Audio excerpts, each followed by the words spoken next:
Chris in California. Chris, you're live with Eric and V. What would you like to talk about today? Hey, wow. Thanks, V. I think that's due to you. It's great. I'm glad you picked me. I'm delighted. Hey, hi, guys. How are you? Hello. Doing all right. Yeah. Hey, So, cool. go ahead. Yeah. So it says you want to talk about definitions. Just to start, get it out of the way. Sorry if I step on toes, but Mr. Dillahunty says you're a theist or atheist. Well, I'm neither. I'm agnostic. If we can just go with that and run with it, then we're cool. We can certainly have an entire conversation about that, but if that's not what you want to talk about, then okay, we'll move on. Just so long as we understand each other enough to have a civil conversation. Right.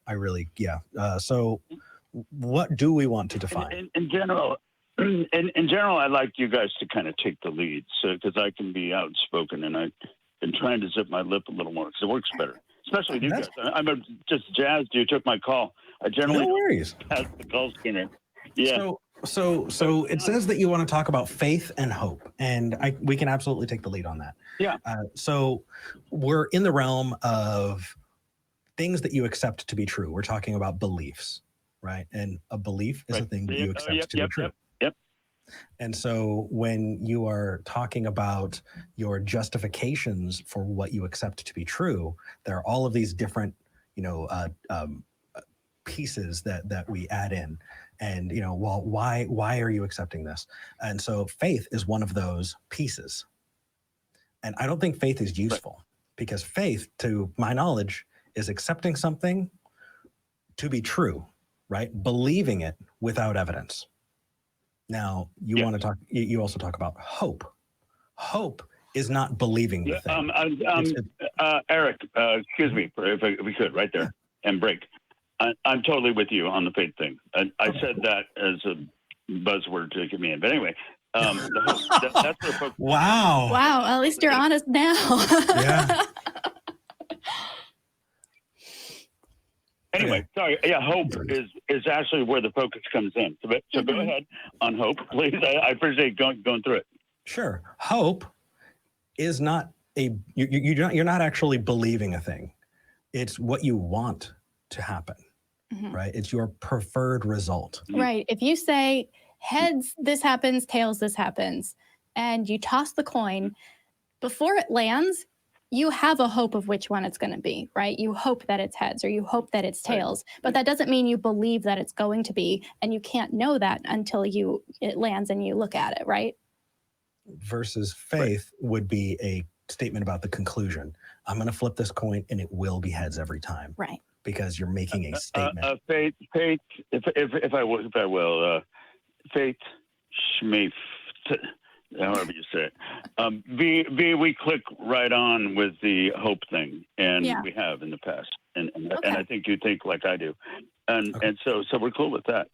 But it gets down to a specific thing, and the belief and all that stuff edges its way in all throughout my spirituality, as you may, or whatever. We can talk about what spiritual is and all that crap, but that's to me not necessary either.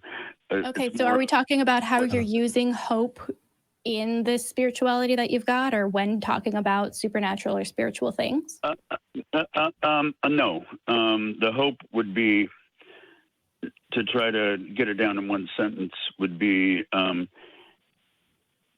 through whatever means envisioned awakening of mankind, the new world.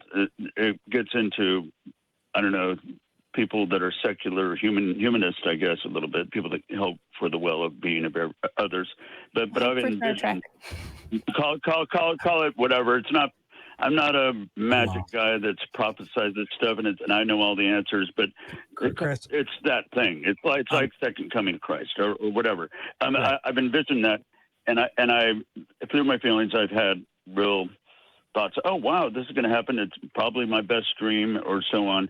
But as far as lately, and kind of thanks to listening to you guys a little more, I've become a little more of a skeptic, which I already am anyway. And Chris, but But anyway, yeah, go ahead. Go ahead. No, you're rambling. That's okay. I understand you want to make a statement, and what you're doing is, and it's something that I did for a long time. You can watch early episodes of Talk Heathen. I still do it. Is I'll start making a statement and realize, oh well, I need to hedge it a bit, so I want to make sure that I get my caveats out of the way.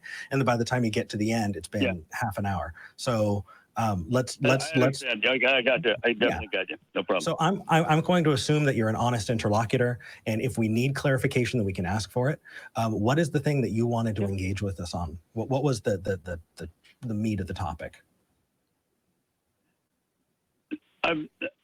In my life, I've had my own spiritual awakenings, such as they are, and whether. And in those, I've had an envisioning of a beautiful new world, and something that's not something that whether it's related to drugs, this, that, and the other, or metaphysical stuff, who knows? But so, did you call to tell us that? No, I'm sharing my experience in that I had great hopes for the dream in the beginning, and now I've little bits of doubt come about. So maybe people go through the same experience. I mean, God is my favorite subject, even though I don't totally believe in her. Chris. Anyway, yes. Chris. Yes. Oh, the point. Yes. Yeah. I have doubts of my own hope. That's what I have. That's what I'm sharing. And it seems like a wonderful thing's going to happen. That's not much more than that, really. And so I figured that there's an audience that maybe it'll help them hear a little bit of what they are thinking. Yeah. In there. I think I'm not involved in the big Christian argument much. You guys are 99% about Christians or not unchristian. Well, no, I think it's useful to talk about a whole host of different beliefs and hopes for the future, and I think it makes sense. So what I'm understanding you to say is, for a while you were holding on to this hope, maybe without the right amount of skepticism about what the future was going to look like. And it was a beautiful future, and it gave you a lot of hope, and maybe it was something that you really believed would happen. And then maybe based on talking with people like us and watching the show and all of that, you're starting to question whether or not you have as much justification for that hope as maybe you did before. Is that correct? A little bit, yeah. I'm not necessarily, my responsibility, the holding on part, that doesn't seem to apply to me in my own mind. And let's define as far as diminishing hope, definitely. Well, a little bit, but that is definitely that's the theme of 2020. Diminishing hope is kind of what we're all feeling a little bit about now. I totally get that. It's hard not to. Amazing things have been happening in my life that are positive. So that's an aside that we don't even need to get into. I could have a 1 hour offshoot on that, Eric. I know you're trying to get moving here. So, go ahead. I appreciate it. You seem like the kind of guy that I would talk to for hours. It's just that the structure of the show, we want to keep the pacing and keep we've got a couple more calls, and we still need to thank the patrons.